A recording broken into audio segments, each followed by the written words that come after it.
Assalamualaikum warahmatullahi wabarakatuh. Selamat sore pemirsa, apa kabar Anda? Di sore hari ini Anda sedang menyaksikan program Sumut Menyapa dalam segmen Kupas Tuntas. Pemirsa, kanker payudara memiliki prevalensi yang cukup tinggi di dunia, tak terkecuali di Indonesia, di mana penderitanya didominasi adalah kaum perempuan. Nah, hal ini selaras dengan penelitian yang dilakukan oleh American Cancer Society pada tahun 2018 yang menunjukkan bahwa 100 kali lipat perempuan lebih beresiko untuk terkena kanker payudara dibandingkan pria. Otomatis jika dia diagnosa akan menderita kanker payudara, akan ada hal yang sangat buruk terjadi, yakni variety negative impacts datang pada penderita tersebut. Mulai dari psikis, psikologis, hingga terjadi pada aspek kehidupan sosial mereka yang akan tentunya berpengaruh dalam keseharian hidup mereka. Lantas bagaimanakah upaya yang harus dilakukan dalam meningkatkan penguatan psikologis bagi penyintas kanker payudara ini? Dan bagaimana pula peranan dari orang tersayang yang sangat berpengaruh untuk memulihkan kesehatan, memulihkan psikologis, dan bahkan mental dari si penderita tersebut. Nah pemirsa, perbincangan ini akan kami sampaikan kepada Anda kurang lebih 1 jam, tentunya bersama saya Muhammad Azrul Nasution, dan tentunya juga telah hadir bersama kami narasumber hebat yang akan memberikan paham serta positive information kepada Anda semua. Yang pertama saya akan sapa terlebih dahulu kepada yang terhormat seorang psikolog, ibunda kita, yakni Dr. Anda Irna Minauli, MSI. Assalamualaikum, selamat sore Ibu. Waalaikumsalam, selamat sore. Kabarnya baik Bu? Alhamdulillah baik. Alhamdulillah baik. Dan yang kedua pemirsa, disusul juga untuk mempertajam informasi kita akan tema kami menarik hari ini, yakni Ketua Medan Breast Cancer Community atau MBCC, yakni yang terhormat kakak kita Tengku Irvinul Zahlia. Selamat sore, Assalamualaikum Kak. Waalaikumsalam warahmatullahi wabarakatuh. Kabarnya gimana Kak? Alhamdulillah sehat. Kabarnya alhamdulillah sehat ya. Dan pemirsa, untuk itu kami hadirkan telepon interaktif kami di 0811 6100 386. Sekali lagi di 0811 6100 386, dan tentunya tema yang kami angkat pada kesempatan yang berbahagia ini yakni penguatan psikologis untuk penyintas kanker payudara. Nah, untuk itu pemirsa, saya akan memulai pembahasan ini kepada seorang psikolog dalam tema kita penguatan psikologis untuk penyintas kanker payudara ini. Kalau kita berbicara tentang penguatan psikologis, apa saja yang mungkin gambaran upaya yang dilakukan dalam hal ini? Seperti apa itu, Ibu psikolog? Baik, secara umum mereka adalah orang-orang yang membutuhkan social support ya, dari lingkungannya, dari keluarga, significant people-nya, orang-orang dekatnya. Jadi social support yang bisa diberikan misalnya dalam bentuk informasi. Jadi misalnya mereka bisa memberikan informasi seperti komunitas apa yang bisa mereka ikuti, salah satunya adalah Medan Breast Cancer Community. Kemudian juga accompany ya, jadi mereka ditemani ya, karena pada saat ditemani mereka merasa bahwa I'm not alone gitu ya. Ada teman-teman lain yang juga mempunyai permasalahan yang sama, dan itu membuat mereka merasa tidak sendirian. Kemudian yang paling penting adalah social support dalam bentuk instrumental ya, jadi bantuan yang sifatnya langsung.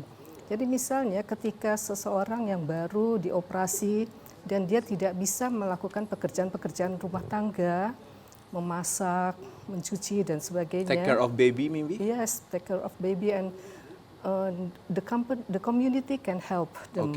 Jadi teman-teman dari komunitas itu bisa membantu, misalnya menyiapkan masakan buat anak-anaknya, untuk bayinya, membersihkan rumah misalnya. Jadi itu sangat membantu social supportnya. Dan yang terakhir, yang paling penting juga adalah meningkatkan self esteemnya. Kepercayaan diri ya. Kepercayaan dirinya, bahwa meskipun mereka sudah menderita cancer, misalnya breast cancer, mereka tetap masih punya harga diri ya. Mungkin seperti kita ketahui, payudara itu buat perempuan itu punya makna yang signifikan ya, sebagai satu bentuk keindahan, kecantikan ya, sehingga ketika hal itu terganggu, otomatis harga dirinya juga terganggu. Oleh karena itu misalnya orang-orang signifikan seperti suami misalnya ya mereka harus bisa belajar menerima gitu kondisi yang ada pada istrinya itu. Baik, harus menerima kondisi dari seseorang penderita itu, dalam hal ini adalah istrinya. Nah Ibu, saya akan berbicara juga masih kepada Anda, bagaimanakah gambaran hingga fase yang dilalui seseorang ini bisa dikatakan sebagai penyintas kanker? Iya, Mungkin pada saat seseorang mengalami penyakit cancer, breast cancer ini kan termasuk penyakit yang dikatakan sebagai terminal illness ya. Oke. Jadi kalau kita ibaratkan terminal itu udah stasiun terakhir gitu ya, sehingga orang diharapkan udah lebih siap gitu menerima menghadapi kematian. Oke, misalnya. whatever condition will become ya. Yes, actually ya kita semua sebenarnya akan mati juga ya, Yeah. akan meninggal juga. Cuman mereka mungkin diuntungkan karena mereka sudah punya awareness duluan gitu ya. Nah biasanya ketika orang dihadapkan pada berita duka, misalnya didiagnosis mengalami cancer, itu dia akan mengalami fase denial terlebih dahulu ya. Ada penyangkalan, nggak mungkin, ini bukan cancer misalnya ya. Ini pasti bisa disembuhkan Ya. gitu. Nah kemudian fase kedua itu adalah anger, kemarahan. Kemarahan. Jadi biasanya mereka marah pada diri sendiri, bahkan juga mungkin marah pada Tuhan ya, why me, kenapa kok saya yang dikasih gitu ya. Cobaan hal ini. Cobaan seperti itu misalnya. Katakanlah misalnya beberapa orang gaya hidup saya sehat misalnya, tapi kenapa saya kok yang kena misalnya ya. Nah kemudian tahap ketiga itu bargaining, jadi tawar menawar. Jadi misalnya banyak mereka di sini sering menjadi korban dari produk-produk yang menawarkan minum ini, makan ini misalnya ya, dan mereka ya namanya berusaha ya akan mencoba gitu. Nah ketika itu tidak berhasil semua upaya, maka mereka tahap keempat depresi ya, depression.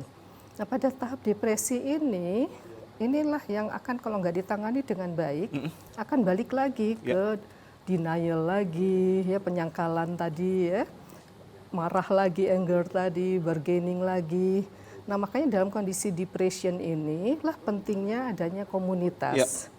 Nah kalau itu sudah dilalui, maka mereka bisa tahap terakhir yaitu acceptance. Penerimaan diri. Penerimaan diri bahwa ya saya sudah misalnya menerima kondisi seperti ini misalnya ya. Jadi dia lebih mungkin seperti ibu. Spirit kembali ya. Bisa justru mengedukasi gitu ya, karena punya pengalaman langsung gitu ya. Kan kalau orang yang nggak menderita ya mungkin cuma textbook thinking aja ya, berdasarkan pendapat ahli A, B, C.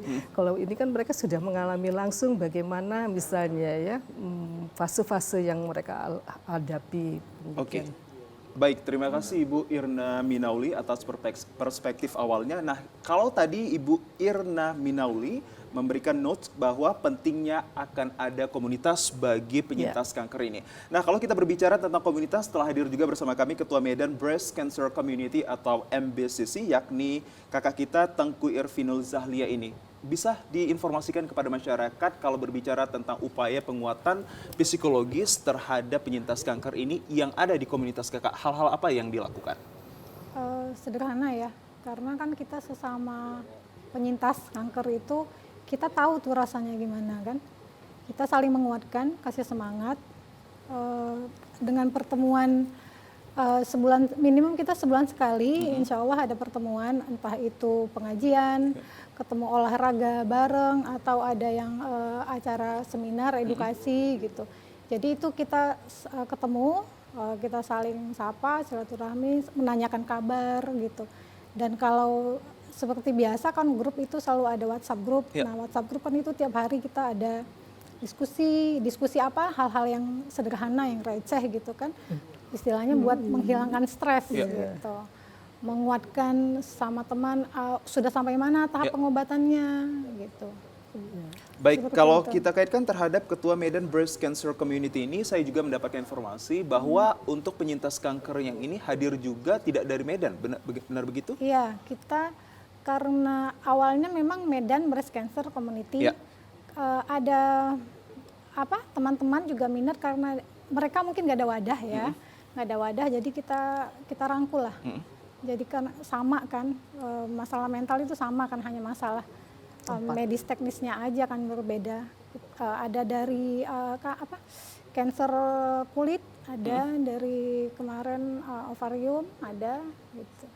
Baik, Berarti dari luar daerah juga ada banyak ya. orang, banyak juga penyintas kanker ini juga ingin mendapatkan fasilitas seperti kawan bicara, Iya, tempat sharing, betul. dan maka hadirlah Medan Breast Cancer Community ini. Iya. Saya masih berbicara kepada Anda, Kak Tengku, kalau kita berbicara terhadap apa saja yang mungkin penyebab hadirnya kanker pada seseorang ini, apakah mereka menceritakan kepada Kak Tengku Irvinul Zahlia? Kisah awal masing-masing selalu penyebabnya berbeda seperti gitu. apa? Kita selalu banyak ya macamnya. Ada mungkin kekhawatiran pola hidup yang nggak sehat, misalnya dari makanan, stres, terus dari genetik kan. Dari Itu, genetik? selalu itu yang 3 itu sepertinya yang paling besar Iya. itu yang saya dengar. Oke, yang paling mendominasi yang sering mereka informasikan ke kakak, hal penyebabnya apa? Biar tahu juga masyarakat akan juga impact kalau mereka melakukan sesuatu akan berdampak pada hal tersebut. Pola hidup. Pola Hidup itu ya pola hidup, makan, istirahat, stres, sama yang keturunan karena faktor gen itu sebenarnya multifaktor. Kalau kita sering dengarkan multifaktor Iya. itu. Jadi nggak satu sih, Ya. nggak satu, dia multifaktor itu bergabung. Jadi sel kita pun abnormal sel namanya, Iya. abnormal sel menjadi sel ganas.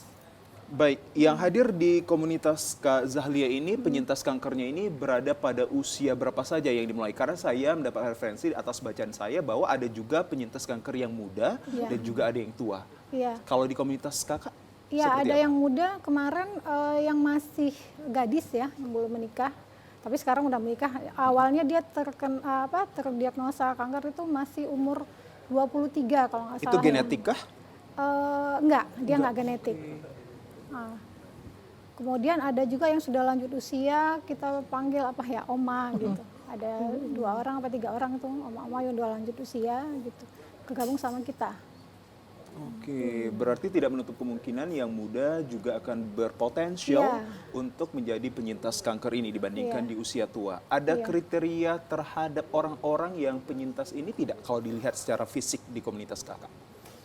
Kriterianya nggak ada ya, kita nggak bisa lihat ya. Tidak bisa dilihat secara fisik? Nggak bisa lihat. Kita awalnya itu ketemu misalnya di rumah sakit, saling sharing kan, di ruang tunggu dokter, saling sharing, ya udah dia lihat teman kita misalnya ada yang bersemangat gitu kan, memberikan semangat lah gitu. Terus dia nanya gimana, biasanya percakapan antar pasien itu apa kan, langkah-langkah pengobatan, ini antioksidan apa gitu, buah apa gitu biasa. Nah itu jadi tertarik, jadi teman, terus ikutlah ke komunitas kita. Oke, dan dari komunitas MBCC ini welcome akan edukasi dan juga sosialisasi bahkan treatment yang akan diinformasikan kepada penyintas kanker, bukan begitu? Iya. Oke, baik. Saya beralih kepada seorang psikolog ini. Kalau tadi kita di awal tadi sudah membaca, mendapatkan informasi dari Anda, dan bahkan apa saja yang akan cenderung dialami seseorang penyintas kanker ini dalam kehidupannya, Iya. Bu psikolog. Biasanya para penderita cancer seperti halnya penderita penyakit terminal lain, terminal illness lain adalah mereka sering disertai dengan depresi. Depresi. Ya. Karena mungkin merasa kehilangan harapan untuk sembuh, kurangnya dukungan sosial dari keluarga, significant people-nya. Jadi misalnya, apalagi ketika misalnya dia lihat teman-teman dekatnya banyak yang sudah meninggal. Nah inilah biasanya justru depresi ini yang memperparah sebenarnya cancer itu sendiri. Jadi ada satu penelitian menarik ya bahwa ternyata misalnya para penderita kanker itu adalah orang-orang yang cenderung menyimpan atau memendam emosi-emosi negatif. Ya. Emosi negatif itu antara lain marah, sedih, iri, cemburu, dengki dan sebagainya ya, penyakit hati lah kalau dalam bahasa agama barangkali ya. Nah makanya ketika saya perhatikan di dalam komunitas MBCC ini, mereka sering bercanda gitu ya, melontarkan humor-humor yang justru sebenarnya menertawakan diri sendiri gitu ya. Seperti yang saya dengar bercanda mereka, yang itu justru bagus ya karena membuat mereka jadi tertawa gitu ya. Artinya bisa meredakan emosi-emosi negatif yang selama ini mereka pendam gitu. Oke, dan kalau bisa dikatakan bahwa mereka memiliki emosional yang tinggi dan itulah perlunya hadirnya dukungan-dukungan Iya. dari orang-orang terdekat, social support dan Iya. bahkan di komunitas sendiri untuk bisa meredamnya hal Benar. tersebut ya. Baik Ibu, masih kita berbicara tentang tema kita ini dan nanti saya akan bertanya kepada Anda bagaimanakah upaya yang harus dilakukan seseorang tersebut untuk bisa menerima dirinya sendiri meski ia menyandang penyintas kanker. Sesaat lagi pemirsa.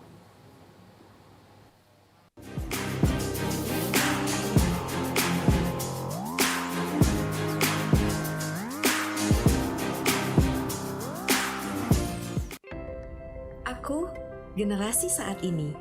Mereka bilang, generasi milenial. Generasi yang merdeka, kreatif, bebas berkreasi, dan meraih prestasi. Bebas bicara itu ini sambil ngopi.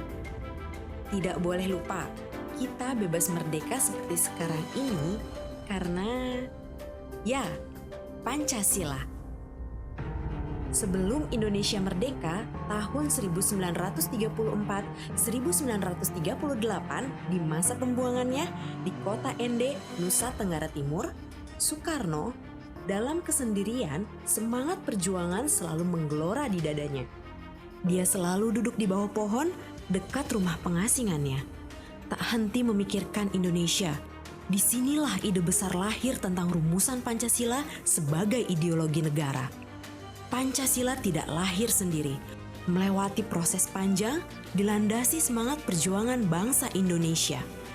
Sejarah perumusannya melewati 3 proses besar, sampai dinamakan Pancasila, yakni rumusan konsep Soekarno yang dibacakan pada sidang BPUPKI 1 Juni 1945, rumusan Panitia 9 yaitu Piagam Jakarta 22 Juni 1945, dan rumusan pembukaan Undang-Undang Dasar 1945 disahkan oleh PPKI 18 Agustus 1945.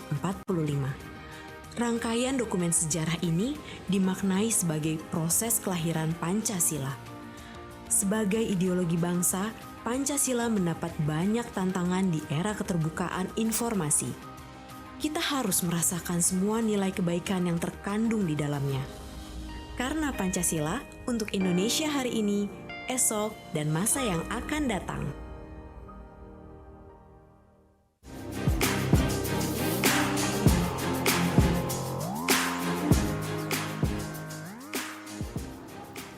Ya pemirsa, terima kasih Anda masih bersama kami dalam program Sumut Menyapa dengan programnya yakni Kupas Tuntas dengan tema menariknya penguatan psikologis untuk penyintas kanker payudara. Masih bersama saya Muhammad Azhar Nasution dan tentunya kita tadi telah menghadirkan berbagai perspektif dan juga positive information terkait hal ini. Lantas saya ingin berbicara lagi kepada seorang psikolog ini, bagaimanakah seorang penyintas kanker ini untuk bisa menerima dirinya sendiri, akan memahami dirinya sendiri dan tentunya menerima dukungan dari orang lain. Seperti apa? Ya baik, seperti tadi dikatakan bahwa meningkatkan kembali self esteem ya, harga diri, karena banyak orang yang menilai kecantikan itu hanya dari keindahan payudara saja misalnya.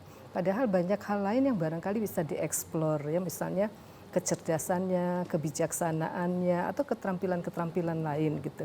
Nah, itu mungkin yang harus digali sehingga orang itu tetap memiliki kepercayaan diri gitu. Nah itu yang penting. Kemudian ya suka atau tidak suka, kita mungkin harus berbicara tentang psikologi kematian. Ya.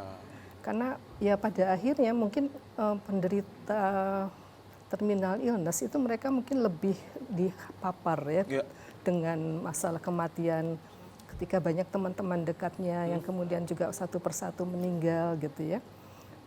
Nah mereka mungkin perlu belajar tentang psikologi kematian yang pada dasarnya itu jadi semacam konseling kematian ya, menghadapi kematian yang secara agama misalnya dia katakan bahwa kematian itu adalah sebenarnya satu proses. Jadi ketika kita akan menghadapi satu kehidupan baru. Jadi artinya singkat kata ini seharusnya bukan sesuatu yang menakutkan. Seharusnya ini seperti kita lahir gitu kan ke dunia baru, sama seperti kita lahir dari kandungan ibu kita, kemudian kita hidup sekarang. Nah ini barangkali pengertian tentang psikologi kematian ini yang perlu dimiliki, dikembangkan juga. Oleh seorang penyintas kanker ini terutamanya ya. Ya, terutama. Baik, tadi kalau dari Kak Zahlia saya mendapatkan bahwa mereka memiliki kegiatan-kegiatan positif untuk menyadarkan mereka bahwa mereka penyintas kanker, tapi untuk memiliki semangat hidup dan juga spirit hidup. Kalau dari seorang psikolog ini melihat kegiatan-kegiatan yang dilakukan dalam suatu komunitas ini, bagaimana yang Anda lihat seperti apa? Sangat bagus, sangat positif ya, karena itu membuat mereka memiliki semangat hidup kembali ya. Jadi mereka bisa bertemu dengan teman yang sependeritaan. Ya, jadi itu penting untuk menyadarkan bahwa oh ternyata saya nggak sendirian gitu ya. Jadi dan mereka juga bisa saling memberi dukungan sehingga itulah yang menjadi penyemangat buat mereka gitu. Oke, ada kegiatan yang bersifat mendominasi terhadap penyembuhan ataupun katakanlah mereka bisa untuk lebih rileks lagi menjalani hidup?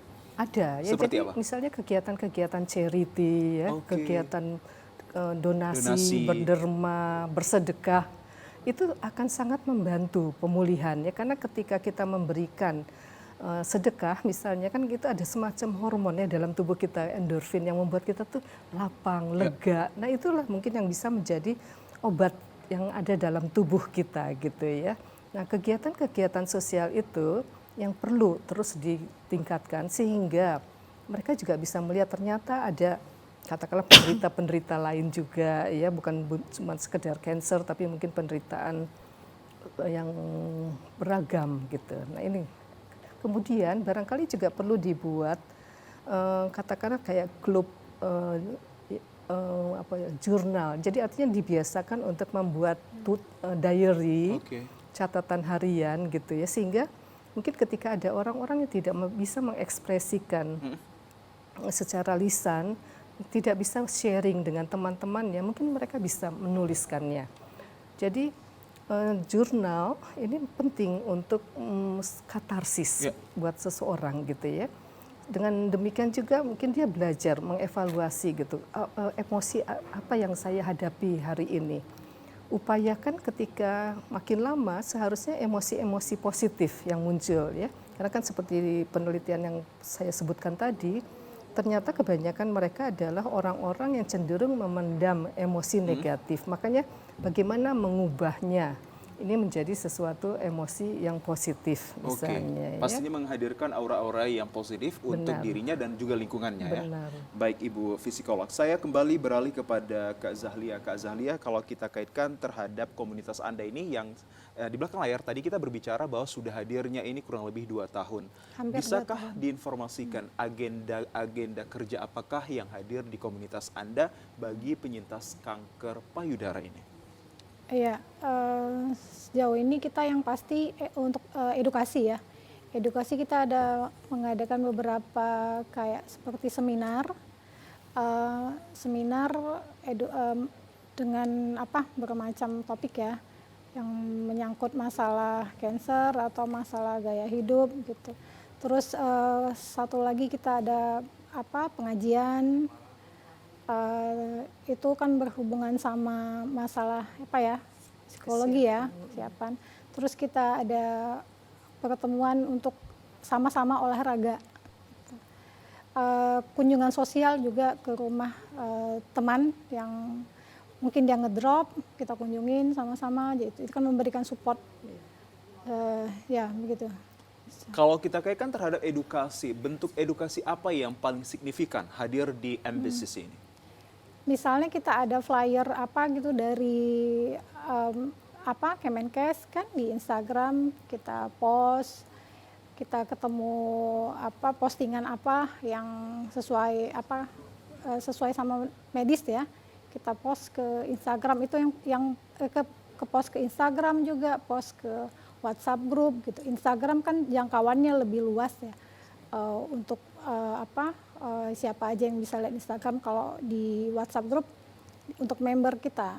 Baik, itu dia berbicara tentang edukasi secara literasinya. Iya. Kalau untuk edukasi secara treatment, apakah juga hadir di MBCC ini? Mungkin menghadirkan seorang profesional dokter? Iya, pernah kita. Salah satunya dengan Bu Irna, kita pernah ada acara ya, Bu ya. Kemudian ada lagi kemarin tes gen namanya Beraka, itu kita sama dokter pembina kita, Dr. Suyatno. Kemudian ada lagi kemarin acara onkologi nutrition, itu kan yang berhubungan sama nutrisi untuk pasien kanker. Oke, dan tentunya di MBCC ini memiliki banyak sekali juga orang-orang yang terlibat dalam penguatan psikologis ini ya. Iya. Hadirnya siapa aja kalau selain dari kedua belah pihak? Masih Bu Irna, karena kita kan juga baru... Apakah hadir dari pemerintah kita dalam upaya untuk penguatan psikologis? Belum ada, sejauh ini belum ada. Belum ada Cuman sejauh kita sering diundang untuk acara di YKI Sumut, kita sering diundang ke acaranya mereka, kita hadir. Di situ kita dapat penguatan psikologi. Baik, nah berbicara tentang hal tersebut juga saya akan kaitkan terhadap Breast Cancer Month Awareness atau bulan kesadaran akan kanker payudara yang siogianya berada ataupun tepat nanti di bulan Oktober akan dirayakan. Itu bagaimana pandangan dari seorang Kak Zalia yang memiliki ketua Medan Breast Cancer Community akan hal tersebut? Itu diperingati setiap bulan Oktober. Ya. Jadi itu sebenarnya itu momentum kita untuk kesadaran kepada khalayak ramai bahwasanya ini ada loh breast cancer gitu, kanker payudara gitu. Yang utama adalah yang mau kita tingkatkan adalah kesadaran untuk memeriksa payudara sendiri atau sering dikenal dengan sadari ya. Jadi itu kita deteksi dini memungkinkan kita untuk cepat berobat sehingga kita nggak perlu sampai stadium lanjut kan, karena kan yang kita ketahui itu kalau kita lihat 60-70% itu datang ke medis dalam keadaan stadium lanjut. Tentu kalau stadium lanjut itu pengobatannya panjang, biayanya juga besar dan kondisinya kan juga udah parah kan gitu. Jadi itu kesadaran untuk deteksi dini itulah yang kita kuatkan. Apakah berbeda tema yang dihadirkan pada tiap bulan Oktobernya, pada tiap tahunnya Kak, untuk di MBC sendiri? Kalau untuk tahun ini kita belum dapat infonya. Tahun lalu itu close the care gap. Dan apa yang poin yang bisa didapatkan dari close the care gap tersebut? Itu kalau saya nggak salah ya mengenai masalah pelayanan kesehatan. Masalah pelayanan kesehatan tidak ada gap antara fasilitas-fasilitas kesehatan terhadap pasien, apakah pasien kanker di kota, di desa atau di daerah mana. Jadi seperti itu gitu. Jadi kita kan yang di daerah-daerah itu kan mungkin layanan untuk onkologi kan masih belum memadai. Jangankan memadai, mungkin tidak ada kan. Mereka harus ke rumah sakit di kota. Baik, dan untuk di tahun ini pada bulan Oktober ini akan juga diadakan tadi breast yang bulan tersebut bulan kesadaran akan payudara tersebut ya, kanker payudara. Dan temanya juga belum dapat sampai sekarang? Saya pribadi mungkin ya, saya belum dapat itu informasinya apa temanya. Tapi hal tersebut juga akan dihadirkan di bulan Oktober. Iya. Baik. Kalau saya kembali kepada seorang psikolog ini, kalau kita kaitkan terhadap tadi apa yang telah disampaikan oleh Kak Zalia dalam komunitasnya ini, seperti apa pandangan Anda terus adanya dengan Breast Cancer Month Awareness ini? Iya. Ini sangat baik ya. Hanya kadang-kala literasi itu harusnya disampaikan oleh seorang yang memang profesional. Karena kalau saya lihat misalnya begitu banyak informasi yang kadang mungkin bisa membuat penderita kanker merasa bersalah. Karena misalnya katakanlah dia harus makan daun ini, daun itu gitu kan. Yang katanya bisa menyembuhkan, bisa mengobati. Padahal belum tentu gitu ya. Kalaupun betul misalnya katakanlah daun sirsak atau apa, itu ada komposisinya, berapa lembar, harus berapa banyak, dan itu juga kan mesti ada pengujian secara medis. Nah ini kadang kalau menurut saya terlalu banyaknya informasi yang tidak relevan, justru kadang bisa membingungkan, bisa membahayakan si penderita sendiri. Karena bisa saja terjadi misalnya kontraindikasi ya, antara obat medis yang diberikan oleh dokter dengan herbal-herban yang dia pakai gitu. Nah mereka itu kan seperti saya bilang tadi pada tahap bargaining, sangat mudah dipengaruhi Ya. oleh iklan-iklan atau oleh bujukan-bujukan coba ini, coba itu. Informasi yang non-valid. Betul, dan sering menjadi korban kalau menurut saya, karena misalnya suplemen-suplemen itu pun harganya bukannya murah gitu ya, sementara efektivitasnya belum tentu sesuai gitu. Oke, baik. Ini juga ada titipan dari pertanyaan mungkin, apakah orang-orang yang terkena kanker datang ke medis sudah pada tahap stadium lanjutkah dan mengapa demikian dari seorang psikolog menjawabnya?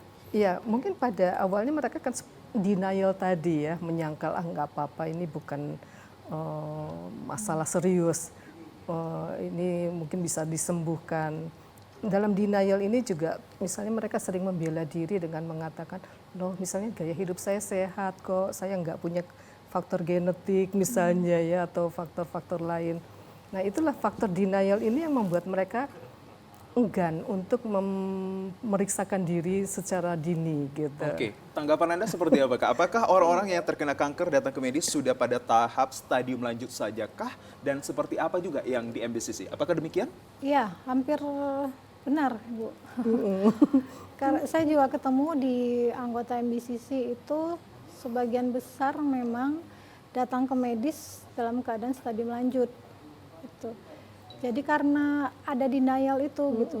Mereka kalau datang ke medis bayangannya itu akan operasi, akan Pembedahan. ya operasi pembedahan, akan kemo, itu kan bayangan masyarakat awam kan suatu yang sangat menakutkan gitu. Jadi mereka cari alternatif ke herbal gitu. Iya. Padahal kan kalau herbal itu benar sekali harus ada pembuktiannya. Betul. Jelas, karena kanker payudara juga kan dia bermacam-macam gitu. Kalau dijelaskan di sini, kalau ada dokter itu banyak sekali nanti faktornya, itu nggak bisa karena herbal itu gitu.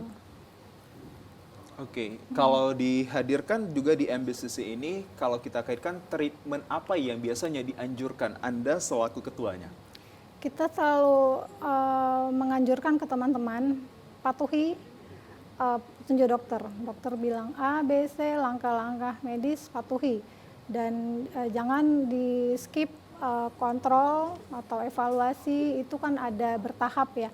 Ada yang per bulan, ada yang per 3 bulan, ada yang per semester. Itu jangan dilewatin. Dan kalau ada keluhan tertentu, segera periksakan. Oke, untuk self-treatment sendiri, apa yang biasa dianjurkan? Jaga pola hidup. Pola hidup kembali? Iya, selalu itu. Kalau kita selalu mengingatkan itu cerdik, ada cerdik. Cek kesehatan secara rutin. E itu enyahkan asap rokok, R-nya rajin aktivitas fisik, D-nya diet seimbang, I-nya istirahat cukup, K-nya kelola stres. Oke, berbicara tentang aktivitas fisik masih sangat juga ingin saya gali informasi ini. Aktivitas fisik apa yang mungkin saja dilakukan dari penyintas kanker? Mengingat mereka kalau bisa dilihat lemah akan hal tersebut, sudah depresi, sudah galau, sudah sangat tidak menginginkan kehidupan kembali. Apa saja mungkin aktivitas fisik yang bisa dilakukan? Kita pandai membaca tubuh kita. Itu yang utama, karena kan kondisi fisiknya berbeda-beda. Ada yang barusan kemo, ada yang barusan radiasi, atau ada yang udah melewatin treatment. Kita bacalah, misalnya kalau saya saya jalan keliling komplek, ada yang suka sport memang, dia berenang, dia bulu tangkis, dia ikut nge-gym, fitness apa segala macam, asal kita bergerak. Jangan mager lah istilahnya sekarang. Oke, aktivitas fisik harus dilakukan juga bagi penyintas kanker. Berarti tidak menutup kemungkinan mereka juga harus tetap berlakukan aktivitas fisik ya, Kak Zalia? Minimum dia melakukan aktivitas biasa di rumahnya. Oke, seperti layaknya seorang ibu pada umumnya ya. Kalau untuk makanan sendiri, Kak, setelah menjadi penyintas kanker sendiri, apa saja mungkin yang ada batasan dan juga yang bisa dilakukan dalam mengkonsumsi sesuatu? Kalau kita sering dengar kalau di nasihat dari dokter itu karsinogenik. Nah, itu yang pertama, rokok dan alkohol. Tentu kalau kita di Indonesia rokok dan alkohol perempuan ya mungkin sedikit ya, tapi ini karsinogenik ini yang utama. Misalnya kayak sate yang hitam-hitam bakaran itu dibuang, itu dikurangin. Mengapa demikian kalau bisa saya katakan? Itu saya nggak bisa jelasin lanjut ya karena kan teknis ya. Yang hitam-hitam itu kan bakaran kan, bakaran sate, yang bakaran hitam itu.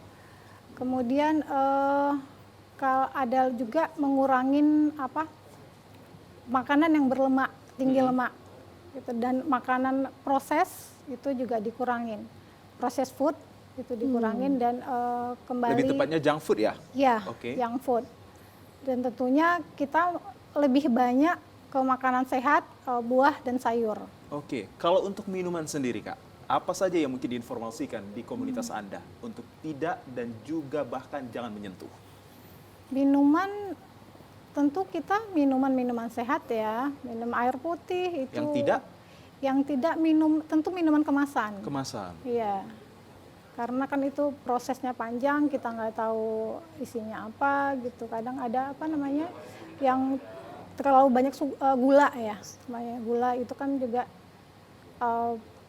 risiko kegemukan kan gula itu. Oke, baik. Terima kasih Kak Zali atas informasinya. Dan pemirsa, tentunya kami akan masih membahas bagaimanakah yang seharusnya kita lakukan untuk menciptakan kesadaran peduli akan diri kita yang sebagai penyintas kanker. Sesaat lagi.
Ya, pemirsa, berbagai upaya telah dilakukan bagi penyintas kanker ini untuk bisa menerima ataupun self-acceptance pada dirinya bahwa mereka adalah penyintas kanker. Tapi, social support juga harus diperlukan untuk bisa mereka kembangkan gambaran bahwa mereka adalah penyintas kanker.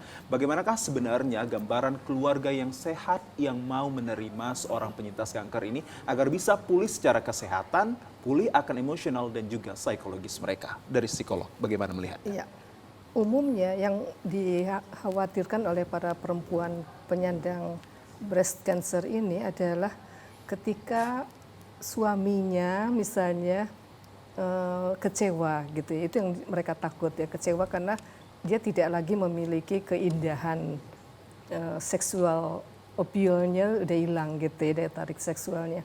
Nah itu sebetulnya yang banyak ditakutkan karena dibandingkan misalnya dengan orang yang harus katakanlah diangkat rahimnya atau nggak kelihatan kalau rahim ya mau dari segi estetika.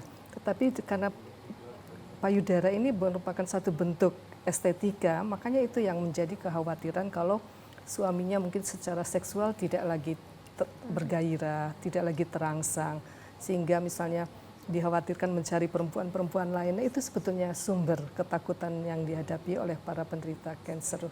Oke, sumber Payudara. ketakutannya juga berasal dari keluarga sendiri. Benar. Nah, untuk informasi kepada keluarga ini, advice apa dari psikolog yang ingin Anda sampaikan kepada penyintas kanker so they will truly receive their family? Iya. Seperti apa? Mereka harus bisa menerima pasangannya terutama ya, bahwa ini adalah satu kondisi yang nyata yang harus mereka hadapi, dan mereka harus memberikan dukungan yang paling besar, karena buat seorang perempuan body image-nya, self image-nya itu sangat tergantung pada bagaimana suaminya memandang dirinya. Kalau suaminya kemudian merasa bahwa istrinya tetap menarik, tetap cantik, tetap baik misalnya, maka dia akan merasa bahwa oh enggak mas, ternyata suami ini tidak mempermasalahkan kondisi fisiknya gitu. Nah itu mungkin keyakinan bahwa suaminya tidak berubah, tidak berpaling pada perempuan lain misalnya, itu yang mungkin penting diyakinkan pada penderita Atau penyintas kanker pada payudara. penderita, ya penyintas juga, kemudian juga anak-anak, keluarga yang lain, dan terutama tadi mendengar cerita teman-teman, banyak misalnya orang-orang tuh yang kepo, misalnya karena udah dengar, udah diangkat, misalnya jadi mereka tuh pengen lihat, pengen pegang seperti apa Itu gitu. juga akan menimbulkan mereka kembali lagi ke down ya. Iya benar, jadi kan rasanya kayak orang yang udah diamputasi apanya gitu kan, terus ternyata harus dijembrengkan, harus dilihat gitu ya. Nah, kecuali kalau orang itu sudah pada tahap acceptance tadi ya, sudah bisa menerima kondisi fisiknya, ya udah mungkin kayak teman saya, ya udah dia justru ngasih lihat gini loh Ir katanya ya, kondisi aku sekarang misalnya. Nah tapi kan nggak semua orang bisa sampai ke tahap tersebut gitu ya. Oke, baik. Coba kita tanyakan kembali kepada Ketua Medan Breast Cancer Community atau MBCC, Kak Zahlia. Bagaimana menurut Anda informasi yang disampaikan psikolog ini dalam menjalani kehidupan sehari-hari di rekan-rekan Anda? Ya, benar sekali itu. Kita pasti ada denial ya awalnya. Denial itu pasti. Makanya dengan sesama teman di penyintas kita kan tahu rasanya seperti apa gitu. Masalah body image itu yang paling ini ya, paling besar awalnya. Kita kehilangan payudara, kehilangan rasa menarik gitu. Belum lagi setelah itu nanti kita akan mengikuti tahapan-tahapan medis kan. Itu kan Long processes. berat ya, itu berat.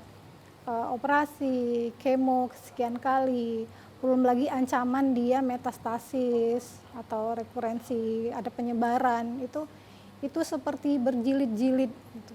Itu jadi kita bilang kita berteman dengan ketakutan, selalu diintai gitu. Makanya tiap kontrol itu kita selalu ada, bahkan ada muncul kecemasan. Ya.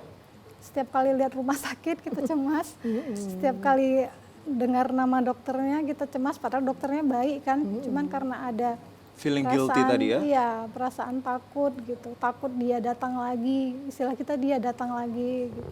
Metastasis itulah yang kita takutkan. Iya. Waduh. Lantas apa saja yang menjadi pengharapan di komunitas Anda, khususnya dari rekan-rekan Anda yang menyampaikan kepada Anda untuk akan hadirnya mereka sebagai penyintas kanker payudara?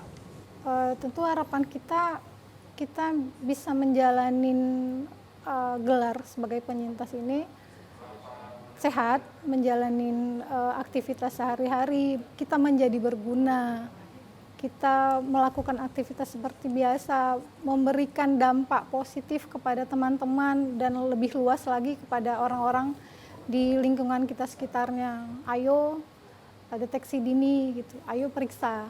Kalau ada kecurigaan, sebulan sekali kita periksakan yang tadi sadari.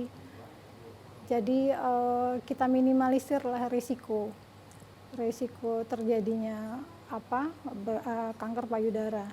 Oke, baik. Itu dia tadi menjadi pengharapan dari Kak Zahlia selaku Ketua MBCC yang siogianya informasi tersebut dihadirkan dari rekan-rekan kita yang ada di sana, saudara-saudara kita yang memiliki status sebagai penyintas kanker payudara. Ya.